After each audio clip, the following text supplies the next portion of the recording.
ఫ్యామిలీతో ట్రిప్ వేసేటువంటి వాళ్ళు ఈ వీడియో ఖచ్చితంగా చూడండి. చాలా ఇన్ఫర్మేషన్ ఉంటుంది. ఇది వచ్చేసి ఏంటంటే తిరువనంతపురం బస్ స్టాండ్. సో ఇక్కడ నుంచి మేము ఏం చేస్తున్నాం అంటే కోవలం బీచ్కి వెళ్దాం అని చెప్పేసి వెళ్తున్నాం. దారిలో వచ్చేసి ఏంటంటే ఒక టిఫిన్ సెంటర్ కనబడ్డది. సో ఇక్కడ మేము టిఫిన్ చేయడం అనేది జరిగింది. సో ఇక మీ అందరికీ లాస్ట్ వీడియోస్ కనుక చూస్తే కేరళలో ఫుడ్ షార్టేజ్ బాగా ఉంటుంది. ఎస్పెషల్లీగా మన తెలంగాణ కానీ ఆంధ్ర కానీ సంబంధించినటువంటి ఫుడ్ అయితే ఇక్కడ దొరకదు. సో ఇక్కడ దొరికిందే మనం తినాల్సి ఉంటుంది. అంటే ఎట్లా అంటే ఇది దొరుకుతుంది, వడ దొరుకుతుంది, కానీ చట్నీ అనేటువంటిది ఉండదు. సో ఫుడ్ ముఖ్యం కాదు కదా మనకు అని చెప్పేసి ఏం చేసినామంటే నడుచుకుంటూ అంటే కోవలం బస్సెస్ పోయేటువంటి బస్సెస్ వచ్చేసి మెయిన్ స్టాప్లో ఆగమంట. కొంచెం ముందుకు ఒక 500 మీటర్స్ నడవండి అని చెప్పిండు. సరే అని చెప్పేసి నడుచుకుంటూ వస్తుంటే అనంత పద్మనాభ స్వామి టెంపుల్ వచ్చింది. సో మేము ఉన్న బస్ స్టాండ్ నుంచి ఈ టెంపుల్కి వచ్చేసి రాత్ర 100 రూపీస్ ఛార్జ్ చేశారు. మేము అనుకున్నాం అరే కొంచెం దూరం నడిస్తే అయిపోయేది కదా అని చెప్పేసి. అంటే మనకు తెలియదు కదా కొత్త ప్రాంతంలో వచ్చేసి ఏ విధంగా ఉంటుందో. సో దీని ఆపోజిట్లోనే వచ్చేసి ఏంటంటే ఒక చిల్డ్రన్ పార్క్ అనేది ఉంది.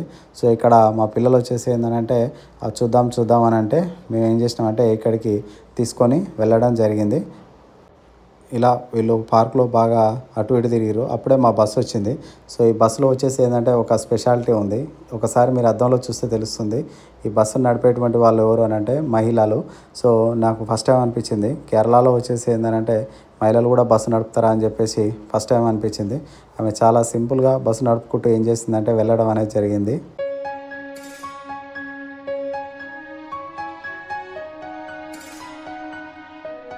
ఇలా అయితే మేము బస్సులో కూర్చోవడం అనేది జరిగింది. టికెట్ కాస్ట్ వచ్చేసి 90 రూపీస్ వేసారు. 3 ఫుల్ 1 హాఫ్ గాను. సో ఈ బస్ అనేటువంటిది ఏంటంటే మెయిన్గా హైవే మీద వెళ్ళడం జరిగింది. సో నేను అనుకున్నా కదా లేడీస్ ఎలా బస్సు నడుపుతారా అని చెప్పేసి అనుకున్నా. కానీ ఏంటంటే చాలా సింపుల్గా నడిపిస్తుంది. పవర్ స్టీరింగ్ కాబట్టి సమాధానం నడిపేస్తుంది. మెయిన్గా హైవేలో వచ్చేసి ఏంటంటే నడుపుతుంది. సో ఇప్పుడు మేము కోవలం బీచ్ పోతున్నాం కదా, ఖచ్చితంగా ఈ బీచ్కి సంబంధించినటువంటి పూర్తి ఇన్ఫర్మేషన్ అనేది ఫ్యామిలీస్ వాళ్ళు ఎలా వెళ్ళొచ్చు అనేటువంటిది ఈ వీడియోలో పూర్తిగా ఉంటుంది. ఖచ్చితంగా మీరు పబ్లిక్ ట్రాన్స్పోర్ట్కి అనేది ఇంపార్టెన్స్ అనేది ఇవ్వండి. సో ఈ బస్సు మొత్తం మెయిన్గా హైవే మీద ఇది వచ్చేసి ఎక్కడ వెళ్తుంది అని అంటే ఈ హైవే వచ్చేసి కన్యాకుమారి హైవే. సో లోపలికి వెళ్ళిన తర్వాత కొంచెం దూరం వెళ్ళగానే ఏం చేసిందని అంటే మేము పోవాల్సినటువంటి కోవలం బీచ్ వచ్చింది. అయితే ఈ జర్నీలో పక్కనే అయితే కొబ్బరి చెట్లు అయితే చాలా అంటే చాలా బాగుంటాయి. ఖచ్చితంగా జర్నీ అనేటువంటిది చాలా బాగుంటుంది. మీరు చాలా అంటే చాలా బాగా ఎంజాయ్ చేస్తారు. సో ఖచ్చితంగా కేరళ వచ్చినప్పుడు ఏం చేయాలంటే కోవలం బీచ్కి వెళ్ళండి. అయితే పబ్లిక్ ట్రాన్స్పోర్ట్కే ఎక్కువ ప్రియారిటీ అండి. ఈ కార్స్ ఇవన్నీ ఎక్కువ ఏం వాడకూర్రి. అంటే మీకు సోర్స్ ఉంటే వాడుకోరి, లేదంటే పబ్లిక్ ట్రాన్స్పోర్ట్లో సింపుల్గా అయిపోతుంది. చూడండి ఈ డ్రైవర్ మేడం సో అడగగానే మంచిగా పోజ్ ఇచ్చేసింది. ఇదే మేము వచ్చినటువంటి బస్సు. సో ఇక్కడ దిగి మళ్ళీ కొంచెం ముందుకు అనేది ఒక సందు వస్తుంది. ఇది బస్ స్టాండ్ వచ్చేసి కోవలం బీచ్కి పోవాల్సినటువంటి బస్సులు మొత్తం మనల్ని ఇక్కడ దించుతాయి. ఇక్కడ దిగిన తర్వాత ఈ చేయి గుర్తు కనిపిస్తుంది కదా కాంగ్రెస్ పార్టీది. సో ఇక్కడ నుంచి కొంచెం ముందలు పోయిన తర్వాత ఒక సందు వస్తుంది, చూపిస్తాను చూడండి. ఇది వచ్చేసి మనం వచ్చినటువంటి రోడ్డు. సో ఇలా కొంచెం ముందు నడుచుకుంటూ పోయిన తర్వాత ఇక్కడ కనిపిస్తుంది కదా ఈ సందు. ఈ సందే వచ్చేసి ఏంటంటే బీచ్కి అనేటువంటిది దారి అన్నట్టు. ఇక్కడ నుంచి మనం ఏం చేస్తామంటే బీచ్కి ఎంటర్ అవుతుంటాం. సో మేము ఇక్కడ నుంచి ఏం చేస్తున్నాం అంటే నడుచుకుంటూ ముందుకు అనేది పోవడం అనేది కూడా జరిగింది. అయితే ఇలా మనం వెళ్తూ ఉన్నప్పుడు ఏంటంటే మధ్యలో కొన్ని షాప్స్ కూడా వస్తాయి, మీకు చూపిస్తాను. ఈ షాప్లలో ఏదైనా మీకు ఏమైనా కావాల్సింది కొనుక్కోవడానికి కానీ దానికి సంబంధించి ఇక్కడ మీకు దొరుకుతుంది. ఖచ్చితంగా ఏదైనా షాపింగ్ ఇంట్రెస్ట్ ఉన్నటువంటి వాళ్ళు చేయండి. ఇలా నడుచుకుంటూ కొంచెం దూరం వెళ్ళగానే ఇంకా మనకు బీచ్ అనేది కనిపిస్తుంది. అంటే ఇక ఈ జర్నీ అనేటువంటి ట్రావెలింగ్లో వచ్చేసి ఏంటంటే మనకు బాగా తిరిగేటువంటి ఓపిక ఉండాలి. సో మనకు బడ్జెట్లో కావాలి అన్నీ చూడాలని అనుకున్నప్పుడు ఏంటంటే ఇలా చేస్తేనే బాగుంటుంది. ఎందుకనంటే మనం ప్రత్యేకంగా ఒక ట్రావెలింగ్ వన్ పెట్టుకున్నాం అనుకో, వాడు ఏం చేస్తాడంటే ఎక్కించుకుంటాడు, తర్వాత అక్కడ దించుతాడు, తర్వాత ఎక్కించుకుంటాడు, మళ్ళీ దించుతాడు. మనం ట్రిప్ అనేది బాగా ఎంజాయ్ చేయలేం. సో ఇక్కడ చూడండి మా చిన్న పాప వచ్చేసి ఏంటంటే పరిగెట్టుకుంటూ పోవడం జరిగింది. అంటే మా పాపకు వచ్చేసి బీచ్ అంటే చాలా ఇష్టం అన్నట్టు. సో ఇక ఈ డెడ్ ఎండ్ పాయింట్కి వచ్చినాం కదా, ఇక్కడ నుంచి బీచ్ కనబడుతుంది. అయితే నేను భారతదేశంలో చాలా బీచెస్ చూసిన, గోవాలో చూసిన, ఇంకా చాలా చెన్నై బీచ్, తర్వాత ఆంధ్రప్రదేశ్లో ఎక్కడ చూసిన. కాకపోతే ఈ బీచ్ వచ్చేసి ఏంటంటే కొంచెం స్పెషల్గా ఉంది. చుట్టూ ఎక్కడ చూసినా కొబ్బరి చెట్లు, మెయిన్గా వచ్చేసి ఏంటంటే పార్కింగ్ ప్లేసు, తర్వాత ఈ యొక్క వాతావరణం అనేటువంటిది చాలా అంటే చాలా బాగుంది. ఇక్కడ అలలు కూడా చాలా స్పీడ్గా వస్తున్నాయి. అంటే అంత ముందు నైట్ వచ్చేసి ఏంటంటే బాగా వర్షం వచ్చిందంట. అందుకే కొన్ని చోట్ల ఏం చేశారంటే తాడు కట్టి లోపలికి అనేది పోనివ్వటం లేదు. సో ఒక్కసారి ఈ బీచ్ కనుక చూస్తే ఏంటంటే ఈ బీచ్ వచ్చేసి కోవలం బీచ్ వచ్చేసి బ్లాక్ శాండ్ బీచ్ అన్నట్టు. సో అలలు అయితే చాలా వేగంగా అంటే వేగంగా వస్తున్నాయి. ఇంత బీచ్ను నేను దాదాపు వచ్చేసి ఏంటంటే నేను చూసినటువంటి బీచ్లో ఇదొకటి. ఇక్కడ మా పాప వచ్చేసి ఏంటంటే సముద్రాన్ని చూడగానే ఎగ్జైట్మెంట్‌లో దాని దగ్గరికి పోదామా అని చెప్పేసి కొంచెం దూరం పోతుంది. మళ్ళీ ఏం చేస్తుందంటే వెనక్కి అనేది రావడం అనేది జరుగుతుంది.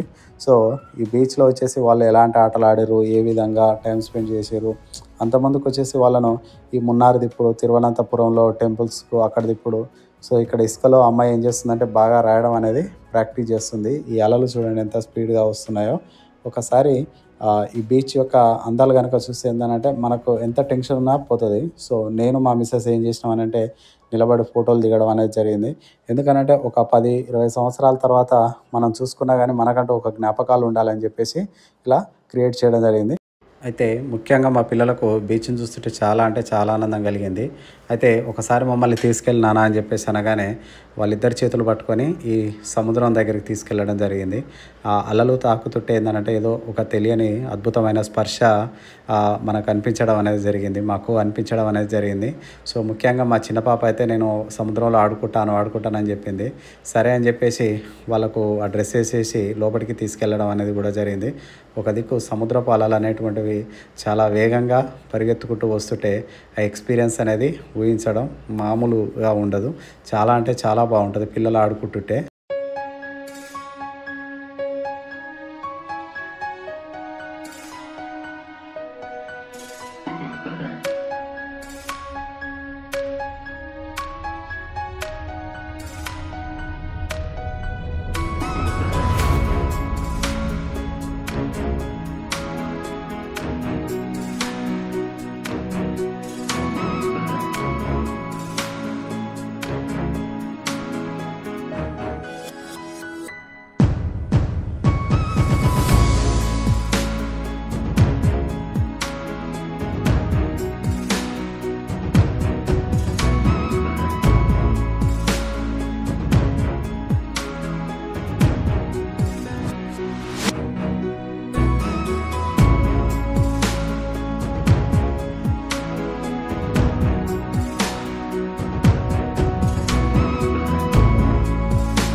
అసలైన ఆనందం అంటే ఇదే కదా అని అనిపిస్తుంటది. ఎందుకంటే సముద్రం మధ్యలో నిలబడుతున్నప్పుడు, ఆ సముద్రపు అలలు వస్తున్నప్పుడు ఆ అనుభూతిని అనేది ఒక మాటల్లో చెప్పలేము. సో, ఇక్కడ మా పిల్లలొచ్చేసి ఏందనంటే చాలా అంటే చాలా బాగా ఎంజాయ్ చేస్తుర్రు. సో, ప్రతి ఒక్కరి బాల్యం అనేటువంటిది ఎలా ఉండాలంటే చాలా బాగుండాలి. సో, ఈ బాల్యంలో వాళ్ళ జీవితం అనేటువంటిది ఎంత బాగా ఉంటే వాళ్ళ తర్వాత నెక్స్ట్ లైఫ్ అంత బాగుంటది. సో, మా పిల్లలకు మంచి బాల్యం అందించాలని నేను ఎంతో ట్రై చేస్తుంటా. ఇది మామిడి ముక్కలు. సో, బీచ్ ఒడ్డున వీళ్ళు తీసుకోవడం జరిగింది. సో, ఇదంతా వచ్చేసి ఏందంటే బీచ్ ఏరియాలో వచ్చేసి ఏందంటే టోటల్‌గా వ్యూ అనేటువంటిది ఇలా ఉంటుంటది. ఈ సముద్రపు అలలు అనేటువంటిది చాలా వేగంగా ఢీకొడుతున్నాయి. ఒక్కోసారి ఇక్కడ పెద్ద పెద్ద అలలు వస్తున్నాయి. ఒక వాటర్ ఫౌంటైన్ పొంగినట్టు అనిపిస్తుంది. అది మీరు చూడొచ్చు ఈ వీడియోలో వచ్చేసి ఏందనంటే ఒక్కసారి చూస్తే ఏందనంటే అక్కడ మనం ఉంటే పరిస్థితి ఏందనంటే చాలా భయంకరంగా ఉంటది. అయితే ఇక్కడే వచ్చేసి ఏందంటే ఒక అమ్మాయి జ్యూస్ అమ్ముతుంది. ఇక్కడ చాలా రకాలైనటువంటి ఫ్లేవర్స్ ఉన్నటువంటి జ్యూస్ ఉంది. సో, ఒక గ్లాస్ వచ్చేసి 50 రూపీస్ చెప్పింది.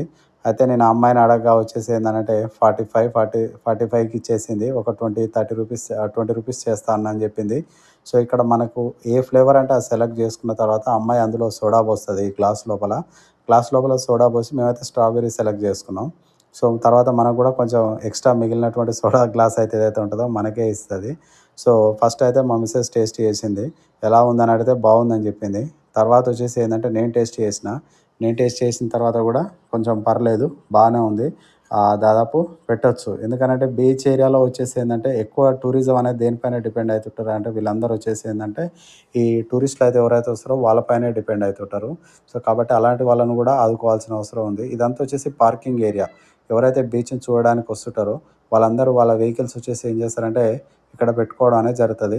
అయితే మేము ఈ బీచ్‌లో చాలా సేపు ఆడినాం గదా! సో, ఇక్కడి నుంచి మేము ఏం చేసినామనంటే లైట్ హౌస్‌కి వెళ్దాం అని చెప్పేసి వెళ్తున్నాం. సో, ఈ బీచ్ పక్కనే వచ్చేసి ఏందంటే లైట్ హౌస్ ఉంటది. సో, దాన్ని మీకు నెక్స్ట్ వీడియో ఇప్పుడు తర్వాత చూపిస్తా. మనం ఇలా నడుచుకుంటూ పోతుంటాం. బీచ్ వచ్చేసి ఏంటంటే మన పక్కనే ఉంటుంటే ఆ ఫీలింగ్ చాలా అంటే చాలా బాగుంటుంది.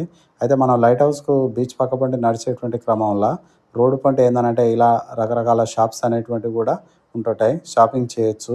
ఇంకా ఇదే గల్లీలో వచ్చేసి ఏంటంటే మేము బీచ్ని చూస్తూ ఇక్కడే స్టే చేస్తాం అని అనుకునే వాళ్ళకు రూమ్స్ కూడా అందుబాటులో ఉంటాయి. తర్వాత బడ్జెట్లోనే ఉన్నాయి. ఇక మీరు దూరంగా చూడొచ్చు ఈ లైట్ హౌస్. ఇప్పుడు మేము ఏం చేస్తామంటే ఈ లైట్ హౌస్ పైకి వెళ్తాం. పైకి వెళ్ళి అసలు లైట్ హౌస్ను చూడడానికి పోతాం. ఇది వచ్చేసి ఏంటంటే మొత్తం బ్లాక్ శాండ్ బీచ్ అని చెప్పిన కదా. సో నాకు తెలిసి ఏంటంటే బ్లాక్ శాండ్ బీచ్లు అంటే చాలా రేర్గా ఉంటాయంట. అందులో వచ్చేసి ఏంటంటే ఇది ఒకటి. ముఖ్యంగా చెప్పాలనంటే ఏంటంటే ఈ బీచ్లో వచ్చేసి బీచ్కి సంబంధించినటువంటి ఫొటోస్ కానీ వీడియోస్ కానీ దాదాపు నా ఫోన్ అనేటువంటిది ఏమైపోయిందంటే ఫుల్ అయిపోయింది. అంటే అంత బాగా వ్యూస్ అనేటువంటిది ఉంటుంది.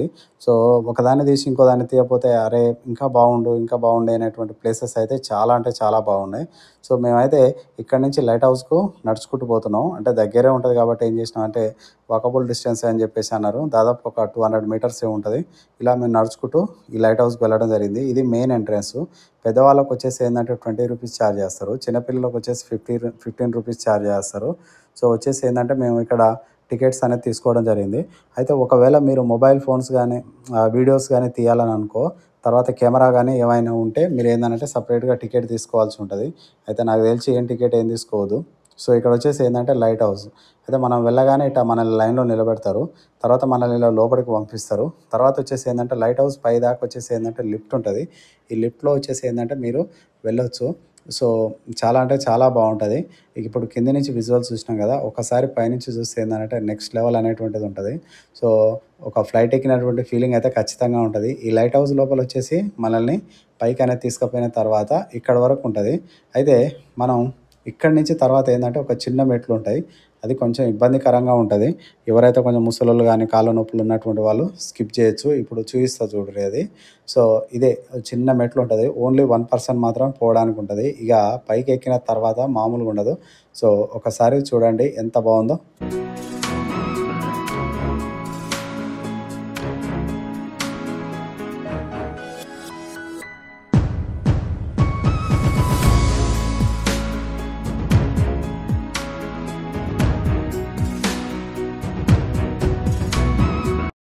ఒక్కసారి పైకెక్కినాక మాటలైతే ఊహకు కూడా అందలేవు. ఎంత బాగుంటుందంటే చెప్పలేను అసలు. ఎందుకంటే ఒక ఫ్లైట్ ఎక్కిన ఫీలింగ్ ఉంటుంది. ఎందుకంటే అంతసేపు సముద్రాన్ని ఆడుకొని ఇప్పుడు వచ్చేసి ఏంటంటే సముద్రాన్ని దాదాపు అంత పైకి చూడడం అనేటువంటిది ఒక మామూలు ఎక్స్పీరియన్స్ కాదు. సో మా పిల్లలు కూడా ఏం చేస్తారంటే కొంచెం భయపడ్డా కానీ తర్వాత కొంచెం నార్మల్గా చూస్తారు. సో ఇక్కడ పైన గాలి అయితే చాలా విపరీతంగా ఉంది. సో ఫ్యామిలీతో వచ్చినటువంటి వాళ్ళు ఖచ్చితంగా లైట్ హౌస్ని అయితే విజిట్ చేయండి. మీకు వచ్చేసి ఏంటంటే ఒక మంచి ఎక్స్పీరియన్స్ అనేది ఈ లైట్ హౌస్ ద్వారా దొరుకుతుంది. ఇక్కడ నుంచి బీచ్ చూస్తేనైతే మామూలుగా లేదు. సో బీచ్ కానీ పైకి చూస్తే ఈ కొబ్బరి చెట్లు కానీ ఆ బీచ్ పైనుంచి మనం చూస్తుంటాం కదా, ఆ వాటర్ అంతా ఒక పాల నురగల వలె ఉంది. ఒకసారి చూడండి.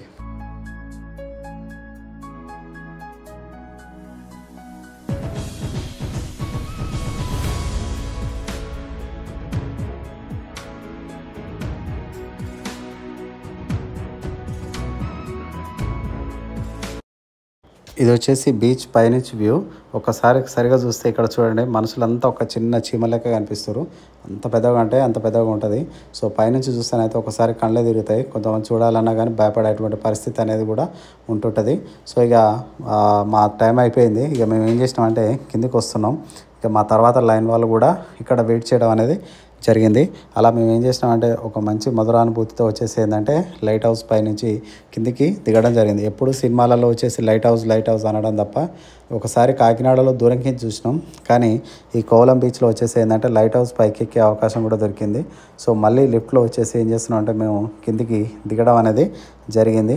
సో ఈ కిందికి దిగిన తర్వాత మళ్ళీ వచ్చేసి ఏం చేస్తామని అంటే ఇక నెక్స్ట్ వీడియోలో తర్వాత ఇంకా కొన్ని అప్డేట్స్ ఇస్తా. సో ఫ్యామిలీతో వచ్చేటువంటి వాళ్ళు వచ్చేసి ఏంటంటే ఈ వీడియో మీకు చాలా అంటే చాలా హెల్ప్ అవుతుంది.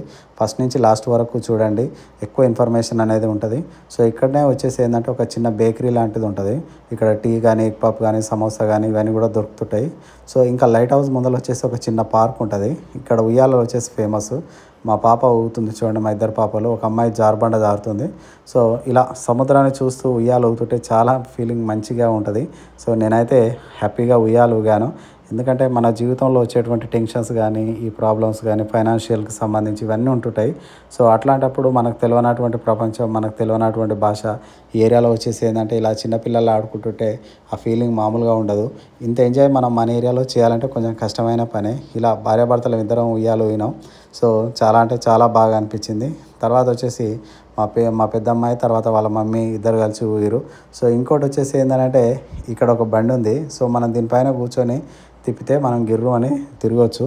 సో దాన్ని కూడా నేను ట్రై చేయడం అనేది కూడా జరిగింది. సో ఈ ట్రిప్ అయితే చాలా అంటే చాలా బాగా అనిపించింది. సో ఫస్ట్ టైం కనుక ఛానల్ చూస్తే ఖచ్చితంగా సబ్స్క్రైబ్ చేసుకోరి. ఈ వ్యూస్ అయితే ఎందుకు వస్తలేవో నాకు కూడా తెలియదు. నేను వ్యూస్ కోసం అయితే చేస్తలేను. సో ఖచ్చితంగా ఎవరైనా పోయేటువంటి వాళ్ళకు వచ్చేసి ఫ్యామిలీతో పోయేటువంటి వాళ్ళకు నా వీడియోస్ హెల్ప్ అయితే అంతకంటే మించినటువంటి పెద్ద సాటిస్ఫాక్షన్ అయితే నాకు ఏది ఉండదు. సో చాలామంది లెక్క కాకుండా నేను ప్రతిదీ చెప్తున్నా, పాయింట్ టు పాయింట్ ఎక్కడెక్కాలి, ఏం దిగాలి, ఏ విధంగా ఉంటుంది అని చెప్పేసి ప్రతిదీ చెప్తున్నా. సో కాబట్టి మన ఛానల్ని అయితే సపోర్ట్ చేయండి, సబ్స్క్రైబ్ చేయండి. Thank you.